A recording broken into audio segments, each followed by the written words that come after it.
painting, but I always had a deep-seated love for space. That's always, it was always with me as far as back as I can remember. When I was 4 years old, I was fascinated by space.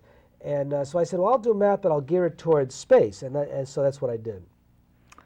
That's amazing. So let's look at one of the paintings, and we're going to look at one of the earlier ones. So how would you describe your earlier period?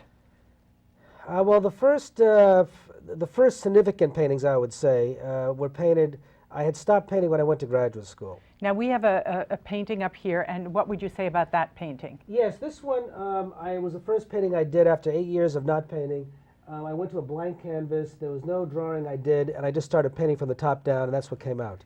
And the painting was in my mind. I had no idea, I thought of anything like that. I'd never been to a place like that before, and the painting came out so incredible. I felt like, how could I have ever done something like this? So I amazed myself, and I'm not bragging here. I just amazed that I could do something like that because I was never trained to even do anything like this. So I started doing. So this represents just a peaceful, quiet place. But to be honest, I don't know where this came from. And I did a whole series of them, and they're called Black Night star paintings. And besides being like totally amazed, did you ever kind of inquire into what the source of that was? Not at that time. I just said it's coming from someplace I don't really understand, and it'll make a great art career, so I just better keep doing them. And Yeah. that was very practical response.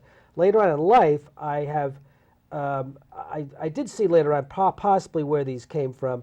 When I was working at this NASA center I told you about at the beginning, right before I ran into trouble with my job, I was waking up at 3 and 4 in the morning and seeing what I call cutouts, and I'd open up my eyes thinking I'd open up my eyes after I was sleeping to get up to go to the bathroom or something. Open my eyes up, but there was like someone took a piece of paper and cut out an image in front of my eyes, and I'd sit there and look at the image. It was like a camera was rolling around showing me these vistas, and it was those scenes. Really? Yes. How extraordinary. Yeah, and that happened many nights, and so wherever that was, that's where those paintings are from. Wow. Now, I don't know where that is. What a gift. It's pretty interesting. Yeah, to me it looks like a gift because not only do you produce this wonderful end product, but a vision of something, and such a clear vision, and tied in with who you are and your love of space and math and art. It just is. Yeah, it's a really, it's an amazing journey, and I don't know where this stuff comes from, but it's there. Those cutouts, as I call them, actually a colleague of mine, Whitney Strieber, who did the movie Communion, I'll be meeting with him on the 17th of December, and he's also very interested in these paintings. Wow. Yeah. So then, as we evolve as humans, how we are in the world changes, what we say in the world changes, and what we create changes. So clearly there is an evolutionary process to what you're doing, and it's tied to, I'm assuming, your internal evolutionary process. So what phase did you go into next? And then can we see the next painting? Go to the next one. Yes.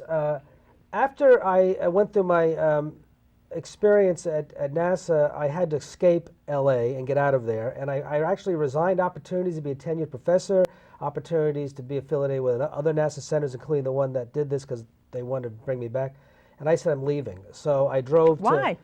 I just felt I had to get away. Okay. And I went to St. Paul, Minnesota, and lived in an art studio. What an interesting place to go to. Yeah, and I stayed there for 6 years to get away from it all and to really understand how crazy our society is, which I finally done that. In any event, when I was there, I had these apocalyptic kind of visions, and this is one of them. This is called Alien Landscape. And, I happen to find that kind of painting very appealing. There's something very drawing and magnetic and mysterious, and there is a little something Dali-esque about it. Yes. What does it represent to you, or is it, again, something that just came out? It just came out, and I have no idea. Yeah. No idea. It just sort of came out, and that's what I was doing. I did a pen and ink first. I did a series of pen and inks on these that they just came out, and then I put it to paint. But it represents some kind of strange place. Definitely, if it was here, I'm not so sure I'd want to go there, but Right. it's there. And when you do it, is there at the end of it, what's the feeling for you? Is it a sense of having given something away, having created something, having unleashed something? It's basically having unleashed something. It's like I bring something that just comes out of nowhere, and there it is. And it's like I've created something, I guess like a parent might feel with a kid and a child, and it's suddenly, my God, I created this, isn't this wonderful? And then it's like I'm unleashing something, which I don't know. I mean, one of these paintings, one of the Black Knight ones, is hanging at the director's office at NASA headquarters in Washington, D.C., and people feel that it's emanating light. I mean, I've heard all kinds of weird comments. It's right there in Washington. The presidential seal is there. It's right behind the door. Wow. And people say, every time I pass your painting each day, I'm grateful for having this job. You know, those kind of Wow. compliments. And I've heard people say, this painting is speaking to me. I know there's some kind of communication there. I don't quite know what it is. So What do you think it is? I don't know. Yeah, it's interesting, you know. We could talk about that some other Yeah. time. For me, I guess what it represents so far is a sense of mystery / possibility. Yeah, that sounds reasonable. Yeah, I guess I would put that down.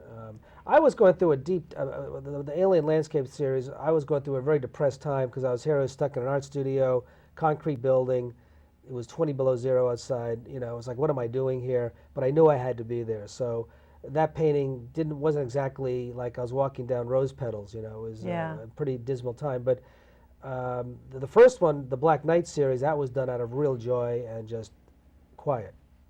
Yeah, you know, I guess one of the things that I hear in this, because there is a progression and there is something representative of a time for you, what I hear is that you listen when the internal voice speaks.